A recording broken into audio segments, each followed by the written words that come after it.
I am speaking with. Michael Fauscette from IDC. So, Michael, I've heard this phrase, knowledge sharing is power, but why is this so important now in business? Well, if you think about the past, this idea of controlling information was a real power base for a lot of people in the old enterprise. And that was interesting because channels were really predictable and somebody really did need to be the point of dissemination of a lot of this information.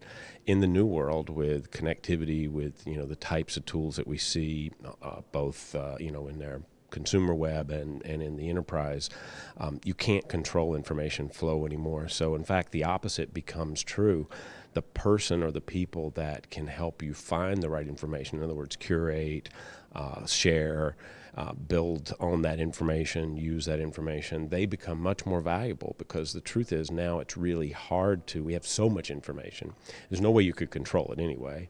And so now what we need is the opposite. We need to build a culture of knowledge sharing because that sharing is in fact a big part of what an information worker should do. They help curate, they help make information relevant, they help get you information at the right time. So it's a new paradigm, and it's really a powerful one that employees can really be a significant part of this whole knowledge culture.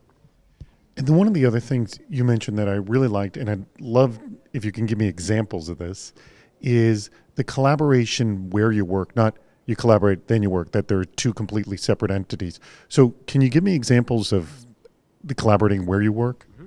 So this really comes back to this transition from social applications to applications that are social. So where we are today, we have a lot of enterprise social networking type tools that provide a layer of connectivity between people.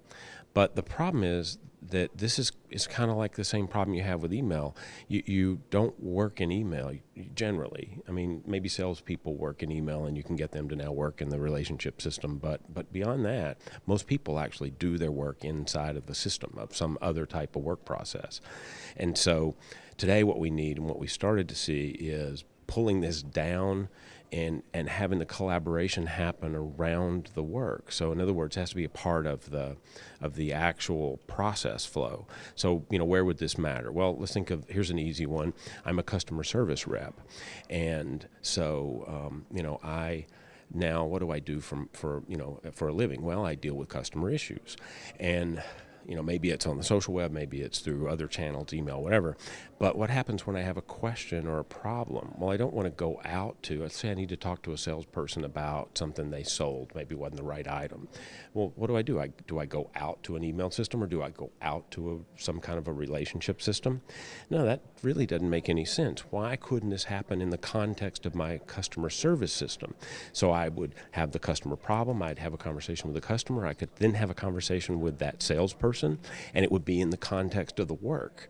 So that's the kind of thing that we now have to start to see. We have to see applications that have this embedded. I'm a purchase, I process purchase orders, then I have a question about that purchase order. Do I want to go to another system and ask the question? No, I want to answer it right there while I'm doing my work. That happens all across the business. If you think about almost any work process, we have to make them social because we need to be able to involve other people in our work, but at the same time we want it to happen in that context because that's where it's really valuable, in the right work context.